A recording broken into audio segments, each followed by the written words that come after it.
Tối hôm đó, Giang Hồng Nhạn không về lại căn nhà thuê mà ở lại một phòng bao trên tầng 2 của quán trà cho qua bữa. Cáo thị chưa dán, nghĩa là đám cướp đó vẫn chưa bị bắt. Lúc này mà ra ngoài thì rất nguy hiểm. Anh phải giữ lấy mạng sống của mình để chờ ngày đoàn tụ với gia đình. Vừa lấy điện thoại ra, định nhắn tin cho Thịnh Ngôn, thì cô ấy đã nhắn tới trước rồi. Chuyện xưởng ép dầu chuẩn bị đến đâu rồi anh? Hôm nay anh đi xem cửa hàng rồi, nhưng mà anh vẫn chưa tìm được chỗ nào ưng ý. Anh tính vài ngày nữa mới đi xem lại. Chuyện gặp phải đám cướp, Giang Hồng Nhạn không hề nhắc tới một chữ. Nếu để cô ấy biết thì chắc chắn sẽ lo lắng lắm. Cứ từ từ chuẩn bị, dù sao quán trà giờ kinh doanh cũng tốt.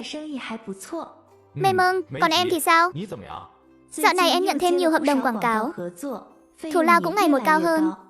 Em giỏi quá. Nhưng nhận quảng cáo cũng phải chú ý mấy hàng trôi nổi hoặc mấy quán nhỏ vệ sinh không tốt thì đừng có quảng bá cho họ.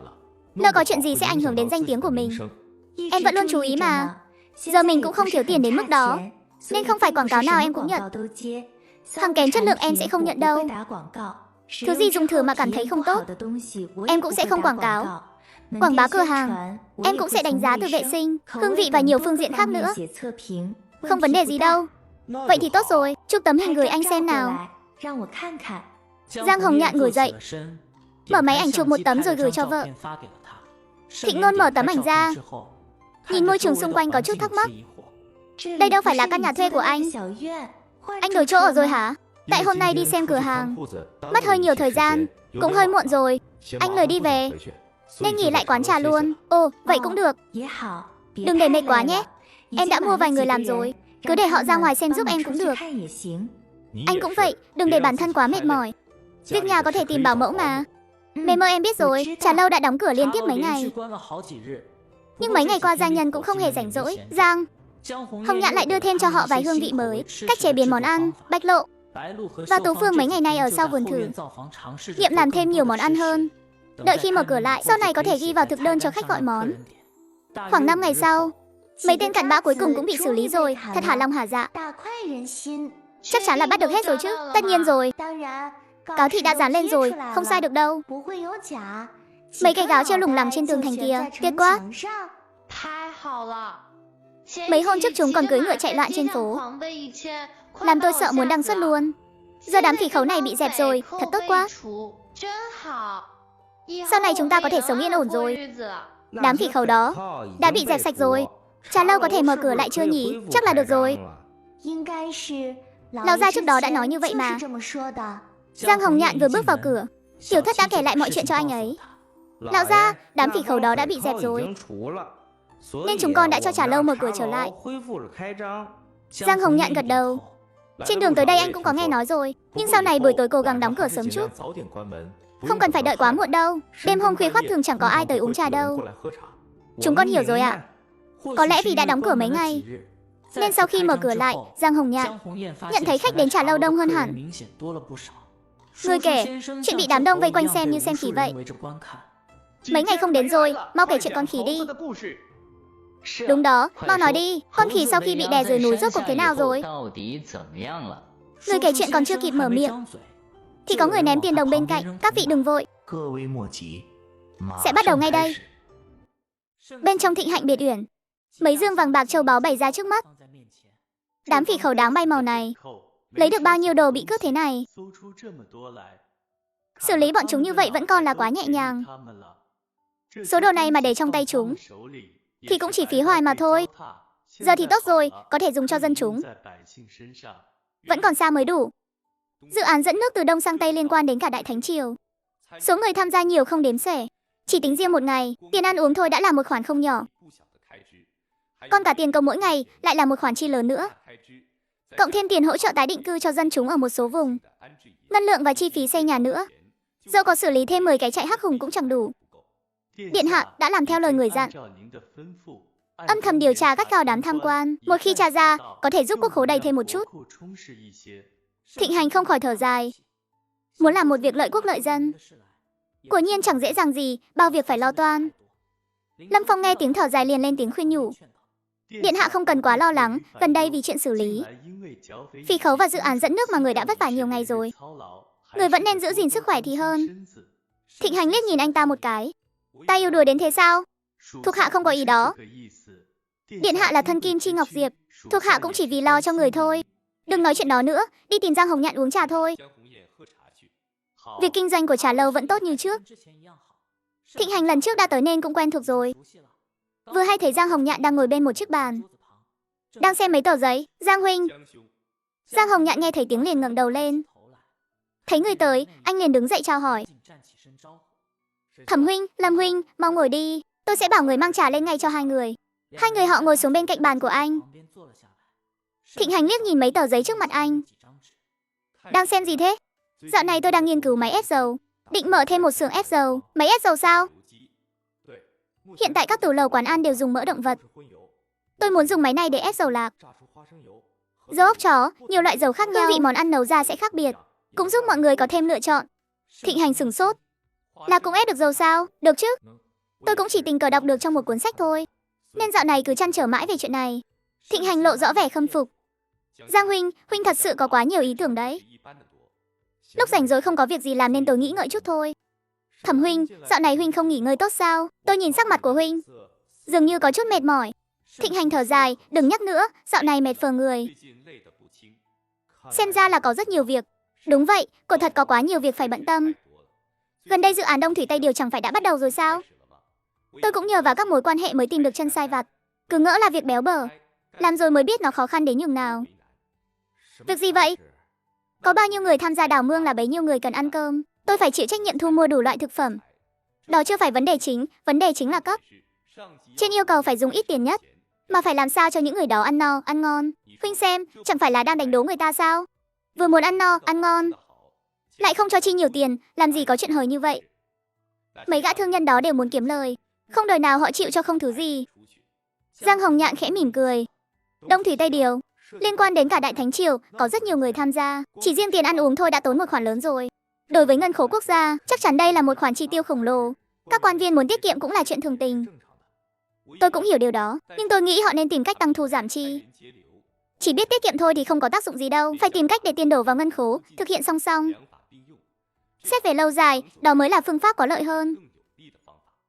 Thẩm huynh nói cũng phải, quan phủ nên tìm cách để làm giàu cho quốc khố, chứ không nên chỉ khăng khăng tiết kiệm. Lâm Phong vừa ăn vừa nghe, cũng đã hiểu ra được đôi chút.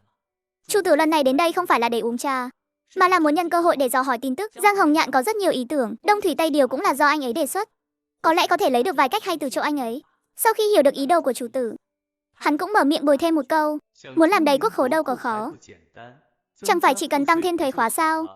Đại Thánh Triều đông dân như vậy, chỉ cần tăng một chút xíu là có thể thu được bao nhiêu tiền? Thịnh Hành lập tức phản bác. Cách này chắc chắn không ổn. Một khi tăng thuế thì dân chúng nhất định sẽ than oán khắp nơi. Tôi cũng thấy cách này không ổn. Đối với nhiều thường dân mà nói, chưa đi tiền thuế, thu nhập cả năm cũng chỉ vừa đủ no. Trước đây tôi thường nghe dân chúng nói, hy vọng được miễn giảm thuế khóa, lúc này đương nhiên không thể tăng thêm, nếu không sẽ chỉ gây ra oán hận trong dân. Lăng Phong vẻ mặt ngơ ngác. Vậy thì còn cách nào? Thực ra muốn làm đầy quốc khố, có rất nhiều cách. Vừa có thể thu được tiền nhanh, lại vừa có lợi về lâu dài. Giang huynh có cách gì? Huynh nói thử xem. Hai chúng ta hiện giờ cũng coi như đang làm việc cho quan phủ. Nếu huynh thực sự có ý hay, chúng ta tâu lên trên, biết đâu sẽ được ban thưởng. Đến lúc đó chúng ta chia nhau. Cách thứ nhất chính là để tiền đẻ ra tiền. Tiền đẻ ra tiền. Đúng vậy, theo tôi tìm hiểu, hiện tại các tiền trang ở Đại Thánh Triều đều là tư nhân kinh doanh. Nếu có thể lấy danh nghĩa của cả triều đình, mở ra Đại Thánh tiền trang, đưa ra một số biện pháp cho vay lấy lãi, nhất định sẽ tăng thêm thu nhập cho quốc khố. Ví dụ có người muốn kinh doanh, nhưng họ không có đủ tiền vốn, có thể vay từ tiền trang, sau này lúc trả tiền thì phải trả thêm lãi. Như vậy chẳng phải có thêm một khoản thu nhập sao? Hơn nữa, bất kể việc dẫn nước từ Đông sang Tây có kết thúc, việc này vẫn có thể duy trì mãi, về lâu dài sẽ mang lại rất nhiều thu nhập cho quốc khố. Thịnh Hành nghe xong, suy nghĩ một lát rồi gật đầu. Huynh nói đúng, cách này của thực khả thi. Cách thứ hai là để người giàu chi ra nhiều hơn. Dân nghèo dù có chèn ép thế nào, cũng chẳng thể bòn rút được gì đâu. Nhưng người giàu thì khác. Tiền một bữa ăn tùy tiện của họ cũng đủ cho thường dân sống cả năm rồi. Lăng Phong lập tức lắc đầu. Không khả quan lắm đâu. Người giàu đâu có ngốc. Họ sẽ tự nguyện đem tiền của mình ra sao? Đương nhiên là không rồi. Không ai muốn đem tiền của mình cho không người khác cả, nên phải tìm cách để họ tự nguyện đưa ra. Cách gì? Một số nhà giàu ở trong phủ đệ lớn, dưới tên còn rất nhiều nhà cho thuê lấy tiền, có thể thêm một khoản thuế về bất động sản. Với người có từ 2 căn trở lên thì tăng thêm thuế. Với người có 3 căn trở lên lại tăng thêm thuế, nhà càng nhiều, thuế càng cao, họ đã có tiền mua nhiều như thế, chắc không đến mức không nộp nổi thuế đâu. Thịnh Hành nghe xong lại gật đầu lần nữa. Giang huynh nói rất đúng, người mua được nhiều nhà chắc chắn không thiếu tiền. Cách này của thực có thể khiến người giàu đóng góp thêm. Giang huynh đệ vừa nói đây là cách thứ hai. Vậy chẳng lẽ còn có cách thứ ba? Đúng vậy. Còn có thể cho thuê đất theo năm. Đại Thánh Triều hiện nay đất đai chủ yếu là mua bán. Ai mua được thì mảnh đất đó thuộc về nhà đó luôn. Có thể chuyển hình thức mua bán này thành hình thức cho thuê. Như vậy có thể thu tiền thuê hàng năm. Sau này còn có thể dựa vào tình hình thực tế để điều chỉnh giá thuê, hơi hơn bán đất nhiều. Thịnh Hành sau khi nghe những cách này, không khỏi lộ vẻ tán thưởng. Giang huynh của nhiên thông tuệ, những gì huynh nói Đại Thánh Triều hiện chưa có. Nhưng nếu thực hiện thì đều là cách hay để thu lợi. Thật mở mang tầm mắt, không dám. Chẳng qua là tôi chỉ xem qua vài cuốn sách, nói bừa vài câu thôi, không đáng để nhắc tới. Giang, huynh chưa từng nghĩ đến việc thi cử làm quan sao? Giang Hồng Nhạn lắc đầu, chưa từng nghĩ tới. Năm nay tôi đã 29 tuổi rồi, thi cử đâu phải chuyện 1-2 năm là xong. Hơn nữa bình thường tôi chỉ vì hứng thú, nên mới đọc vài cuốn sách tản mạn, không phải để đi thi. Giờ dựa vào kinh doanh kiếm chút tiền cũng thấy đủ rồi. Thịnh Hành cũng hiểu được suy nghĩ của anh. Trước đây anh là một nhà sư, chắc không mấy hứng thú với những việc này. Sau khi hoàn tục thì tuổi cũng không còn nhỏ nữa, tham gia khoa cử mất rất nhiều năm mà quan trường lại phức tạp. Một khi đã dấn thân vào, sau này mỗi bước đi đều phải dè chừng. Chẳng thà cứ sống tự tại như lúc này. Ra đến bên ngoài trà lâu, Thịnh Hành chỉ cảm thấy chuyến đi này thu hoạch được rất nhiều. Lăng Phong lại vì cuộc trò chuyện vừa rồi mà trăn trở vài vấn đề. Điện hạ, cuộc trò chuyện với Giang Hồng Nhạn vừa rồi, thuộc hạ đều có thể nghe ra được. Ngài là muốn hỏi xin hắn vài phương sách. Giang Hồng Nhạn chắc cũng nhận ra điều đó. Cộng thêm việc dẫn nước từ đông sang tây hắn đề xuất trước kia, không lâu sau đã được thực thi, cứ đà này hắn rất khó để không đoán ra thân phận của ngài. Thịnh Hành không quá lo lắng về điều đó. Dẫu có đoán được thì đã sao? Thuộc hạ cũng là vì lo nghĩ cho điện hạ. Các hoàng tử khác vì ngai vàng mà không chịu dừng tay. Nếu chuyện này truyền ra ngoài, để họ biết những việc ngài đang làm, có lẽ họ sẽ nhắm vào ngài. Dựa trên sự hiểu biết của ngươi về Giang Hồng Nhạn, hắn có phải hạng người hay hót lèo không? Nếu hắn đoán được thân phận của ta, liệu có đi rêu rao khắp nơi không? Sẽ không đâu, tính cách người này khá điềm đạm. Trước đây còn thường nhắc nhở Triệu Long đừng nói năng bừa bãi. Bản thân hắn chắc chắn sẽ không làm chuyện như vậy. Thế là được rồi. Hơn nữa chúng ta vừa rồi cũng đã nói, hiện tại đang làm việc cho quan phủ. Hỏi chuyện này cũng chỉ để hiền kế, để nhận phần thưởng thôi. Lăng Phong gật đầu. Điện hạ nói cũng đúng. Giang Hồng Nhạn ngồi bên cửa sổ tầng 2, có thể nhìn thấy hai người họ đi xa dần. Anh đương nhiên nghe ra được ẩn ý trong lời của Thịnh Hành, nhưng anh vẫn sẵn lòng nói ra những cách có thể hữu dụng. Thịnh Hành là người kế vị ngai vàng tương lai. Trong các hoàng tử không ai được như ngài ấy, chịu hạ mình đến với dân chúng, vì bách tính mà làm bao việc thực tế. Việc dẫn nước từ đông sang tây thuận lợi cần lượng lớn ngân phiếu hỗ trợ. Công trình lớn này một khi hoàn thành, có thể giúp vô số người dân thoát khỏi cảnh lũ lụt và hạn hán. Cậu ấy cũng là một người dân thôi, chỉ cần được sống yên ổn là sẽ có một gia đình.